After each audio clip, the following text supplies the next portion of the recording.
सूर्योदय के पहले हम जो और सूर्यास्त के बाद जो भोजन हम करते हैं, लोगों को अपने मन से भी ऐसी इच्छा नहीं करनी चाहिए। इस समय संबंध में आपको थोड़ा विचार करना होगा। महावीर को मानने वालों ने इस सूत्र को अस्त व्यस्त और विकृत कर दिया। जैन धर्म वाले सिर्फ अपना धारणा ये बना लिए कि रात्रि में भोजन करने से हिंसा होती है। ये एक गौण बात है। अगर यही सच है तो रात्रि में भोजन करने से कोई अड़चन नहीं होनी चाहिए। हम महावीर के समय की बात करें तो उस समय ना बिजली था ना प्रकाश था। आज भी गांव में जो देखते हैं अंधेरे में लोग भोजन करते हैं। अगर इसीलिए महावीर ने कहा था रात्रि में भोजन करने से कीड़ा मकोड़ा भोजन में गिर जाता है, तो दिन में भी गिर जाता है, तो रात में तो बहुत आसान है। और अंधेरे में भोजन दिए के प्रकाश में, छोटे मोटे दिए के प्रकाश में भी भोजन करने से कीड़े गिर जाते हैं। अगर महावीर ने इसलिए कहा था, जैसा जैन साधु समझाते हैं कि रात में भोजन करने से हिंसा होती है, तब अब इस समय इस सूत्र की कोई सार्थकता नहीं है, क्योंकि अब तो प्रकाश का समय आ गया है जिसमें बिजली इतना रहती है, प्रकाश इतना रहता है। अब तो इसमें कोई अड़चन नहीं है। अगर यही कारण है तब तो ये परिस्थितिगत बात थी, परंतु अब इसका कोई मूल्य नहीं है। लेकिन यही कारण नहीं, इसका मूल हमेशा कायम रहेगा। इसके मूल को हमें समझना होगा। सूर्योदय के साथ ही जीवन फैलता है, उमंग आता है। सुबह होती है, सोए हुए पक्षी जग जाते हैं, सोए हुए पौधे जग जाते हैं, धूप खिल पड़ता है, आकाश में उड़ान शुरू होता है, फूल खिलते हैं, सारा जीवन फैलने लगता है। सूर्योदय का अर्थ है सिर्फ सूरज का निकलना नहीं, बल्कि जीवन का जागना, जीवन का फैलना। और सूर्यास्त का अर्थ है, सूर्यास्त का मतलब है जीवन का सिकुड़ना, जीवन का एक दायरा छोटा होना। दिन तो जागरण है, रात्रि तो निद्रा और विश्राम है। दिन फैलाव है, रात्रि तो आराम करने का समय है। दिन श्रम है, रात्रि श्रम से वापस लौटना है। सूर्योदय की इस घटना को समझ लेने पर आपको ख्याल में आएगा कि रात्रि में भोजन लेने पर महावीर ने क्यों निषेध किया। क्योंकि दिन जीवन का फैलाव है, तो सूर्योदय के साथ ही भोजन की सार्थकता है, शक्ति की ज़रूरत है। लेकिन सूर्यास्त के बाद भोजन की जरा भी आवश्यकता नहीं है। सूर्यास्त के बाद किया गया भोजन जहर बनेगा, बाधा बनेगा। शुक्लाओं में, विश्राम में भोजन भी तो एक शर्म है। आप भोजन ले लेते हैं तो आप सोचते हैं काम समाप्त हो गया, गले के नीचे, कंठ से नीचे जाता नहीं, आप समझते हैं काम समाप्त हो गया। काम तो गले के बाद से ही शुरू होता है, पेट में जाके ही वो काम करता है। शरीर तभी श्रम में लीन होता है। भोजन लेने का मतलब ही है शरीर को श्रम में लगा देना। और भोजन देने का अर्थ है कि शरीर का रोया रोया इसे पचाने में लग जाएगा, अंग अंग इसमें जो है शामिल हो जाएगी। अगर आपकी निद्रा छीन हो गई, रात को विश्राम नहीं आता है, स्वप्न ही स्वप्न मालूम पड़ता है, करवट बदलना पड़ता है, इधर से उधर करते हैं। 80% कारण इसका सिर्फ यही है कि रात्रि को भोजन दिया गया। तो एक कारण है शरीर को भोजन देने से श्रम करना पड़ता है। जब सूरज उगता है तो प्राण वायु की मात्रा बढ़ती है। प्राण वायु जरूरी है श्रम को करने के लिए। जब रात्रि आती है, सूर्य जब डूब जाता है, तो प्राण वायु का औसत गिर जाता है। जीवन को अब कोई ज़रूरत नहीं होती है। कार्बन डाइऑक्साइड का मात्रा बढ़ जाता है, और जो विश्राम के लिए अति आवश्यक है। जान के आप हैरान होंगे, ऑक्सीजन जरूरी है भोजन को पचाने के लिए। कार्बन के साथ तो भोजन मुश्किल से पचेगा। मनोवैज्ञानिक अब कहते हैं हमारे अधिकतर दुख और सपनों का कारण रात में भोजन जो पेट में पड़ा हुआ है, हमारी निंद्रा की अस्त व्यस्त और आर्द्रता का कारण है रात में पेट में पड़े भोजन। आपके सपने अधिक प्रभावित करते हैं भोजन जो पेट में पड़ा हुआ है। आपका पेट परेशान है, काम में लीन है, दिन भर चूक गया और फिर भी रात में काम कर रहा है। हमारा असली भोजन रात में होता है, बाकी तो हम दिन भर काम चला लेते हैं। जो असली भोजन है, बड़ा भोजन है, जिसे डिनर कहते हैं, वो हम रात में लेते हैं। उससे ज़्यादा दुष्टता शरीर के साथ और दूसरा नहीं हो सकता। इसलिए अगर महावीर ने रात्रि भोजन को हिंसा कहा है तो वो कीड़े मकोड़ों के कारण नहीं, बल्कि आपके साथ हो रही हिंसा के कारण कहा है। वो आत्महिंसा है। आप अपने शरीर के साथ दुर्व्यवहार कर रहे हैं। एक ये अवैज्ञानिक है।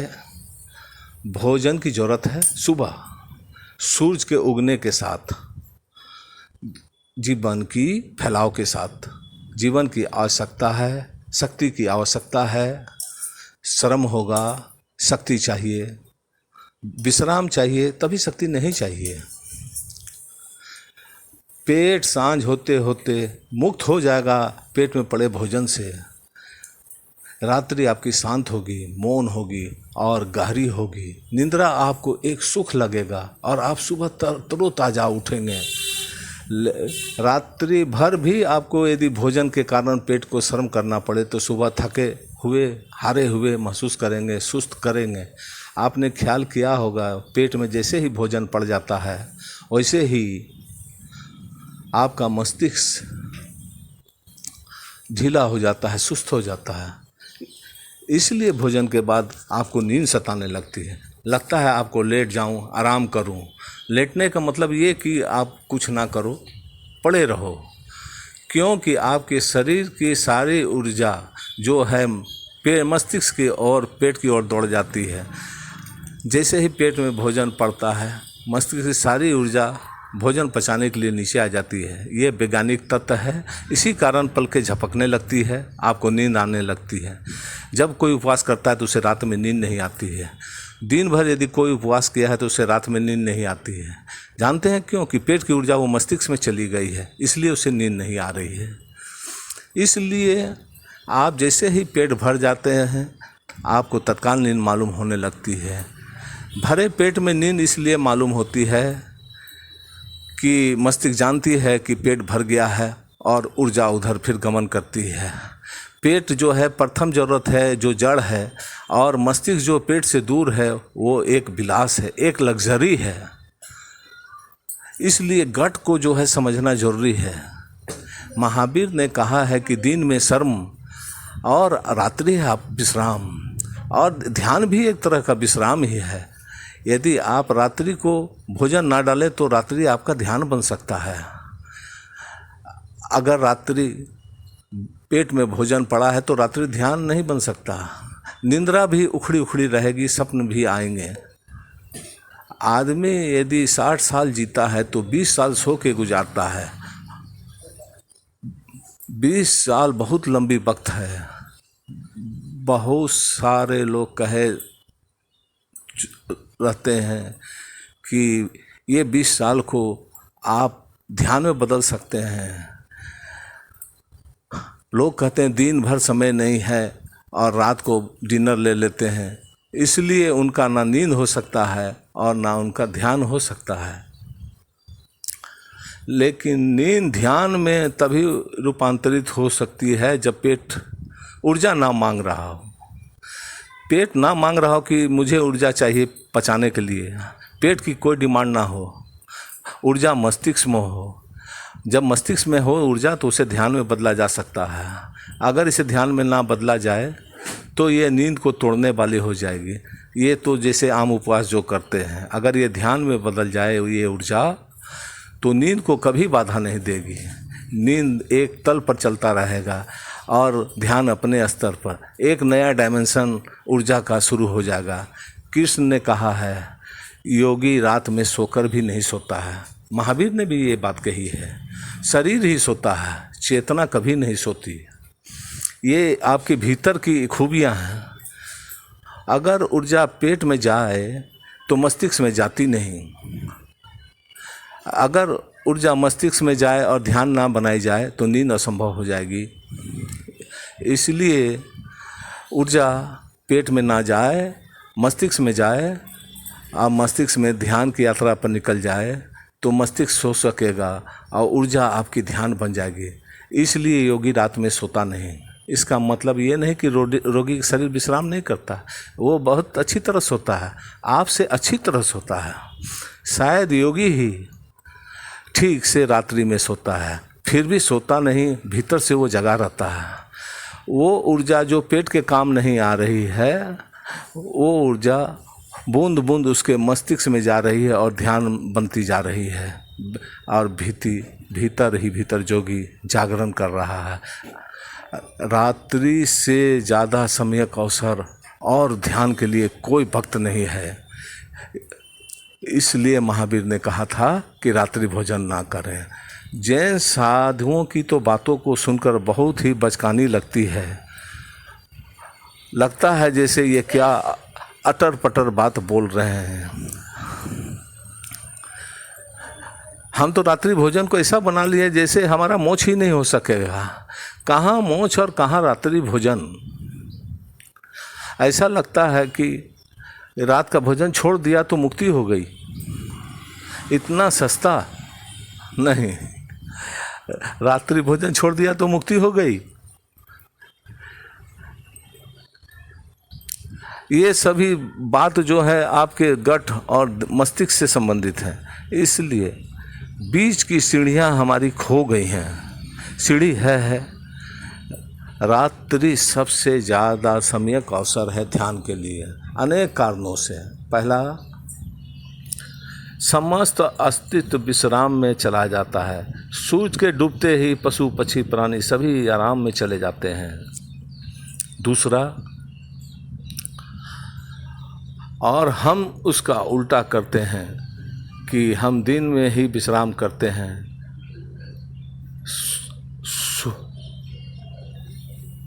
और दिन में हम जगे रहते हैं, श्रम करते हैं। ये भी ठीक है, लेकिन सूर्यास्त के साथ विश्राम करना चाहिए। रात में शरीर को भी विश्राम जाना चाहिए और मन को भी विश्राम जाना चाहिए।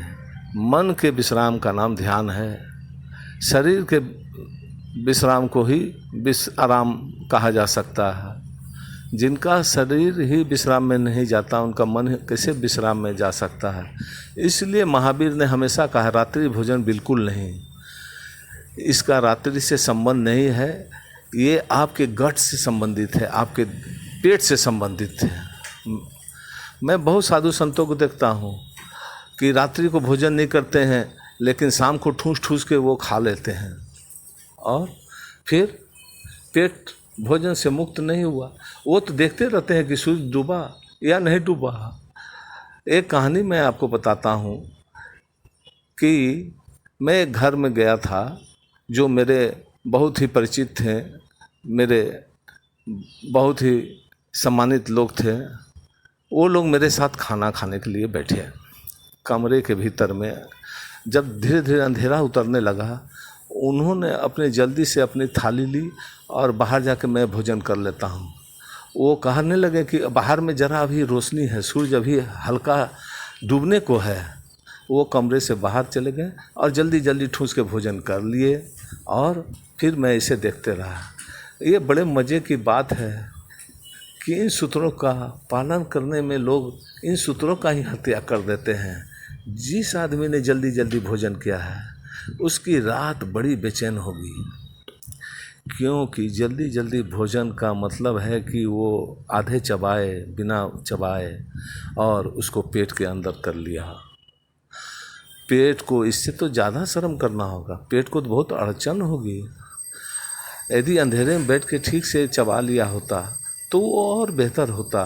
पेट के दांत का काम पेट नहीं कर सकता, और पेट को इसे पचाने में बहुत सारा अथक कष्ट भोगना करना पड़ेगा और रात्रि फिर पूरा मुश्किल हो जाएगी। लेकिन समझ हाथ में ना हो और सूत्र हो तो ये नासमझी पैदा होता है। रात्रि में भोजन नहीं करना है इसलिए जल्दी जल्दी कर लेना है, रात्रि में पानी नहीं पीना है इसलिए सूर्य डूबने से पहले पूरा पानी पी लेना है। ये क्या हाल हो गई है हमारे संतों द्वारा बनाए गए सूत्रों का। इसके पीछे विज्ञान का एक बोध है। रात्रि भोजन जिसे छोड़ना है उसे पूरा जीवनचर्या बदलनी पड़ेगी। रात्रि भोजन तो कोई भी छोड़ सकता है, लेकिन पूरी उससे जीवनचर्या बदलनी पड़ेगी। महावीर ने तो साधक के लिए एक ही बार भोजन कहा है। एक बार यदि भोजन लिया गया तो उसे 6 से 8 घंटा लगते हैं पचने में। यदि सुबह 11 बजे भोजन लिया तो भी रात्रि भोजन से बचा जा सकता है। इसका मतलब ये हुआ कि 11 बजे जो भोजन लिया सूरज के डूबते डूबते तक पच जाएगा। पचाने की आपकी पेट कोई काम नहीं करेगी, वो विश्राम करेगा। अब ये साधक बिना भोजन के रात में सो सकता है। अगर इतनी ही सिर्फ मान्यता है कि रात मुश्किल हो जाएगी, नींद मुश्किल हो जाएगी, तब भी भोजन के बाद चिंतन चलेगा। भोजन जो उपवास करता है वो दिन में छोड़ के रात भर भोजन करता है। भोजन का मज़ा लेना है तब उपवास करना चाहिए। भोजन में ऐसा रस आता है कि जीवन में कभी नहीं आया।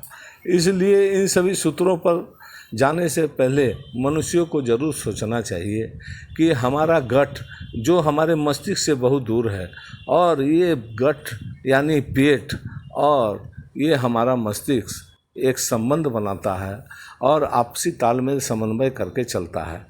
इसलिए लोगों को हमेशा याद रखना चाहिए कि यदि हमारा पेट खराब होगा तो हमारा दिमाग भी सुस्त हो जाएगा, दिमाग भी हमारा काम नहीं करेगा और मूड हमारा ख़राब हो जाएगा। और यदि आपका मूड ख़राब है तो इससे आपका पेट भी खराब हो जाएगा, कब्ज हो जाएगा, IBS होने की संभावना रहेगी और ब्लोटिंग होगा और पेट में जो है गैस फॉर्म होने लगेगा।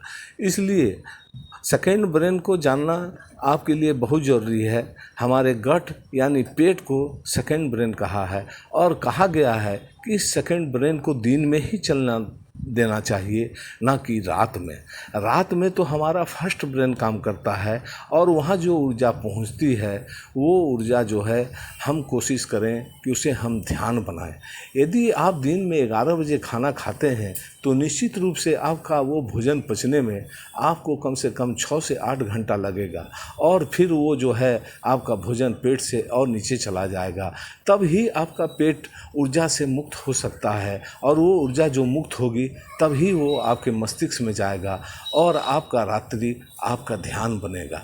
यदि आप उपवास करते हैं, दिन भर उपवास करते हैं और रात में ठूस ठूस के खाते हैं तो आपका रात बहुत ही कष्टकारक होगा, आपके लिए बहुत दुखदाई होगा और इससे बहुत ही नए नए बीमारियां आपको उपजेगी।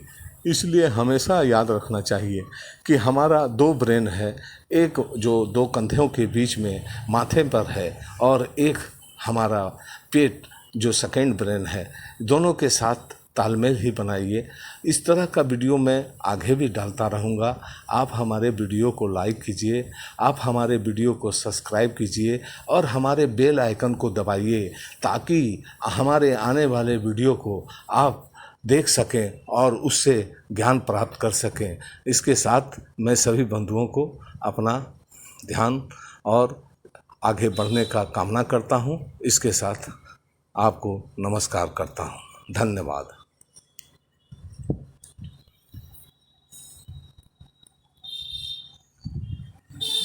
बाबू।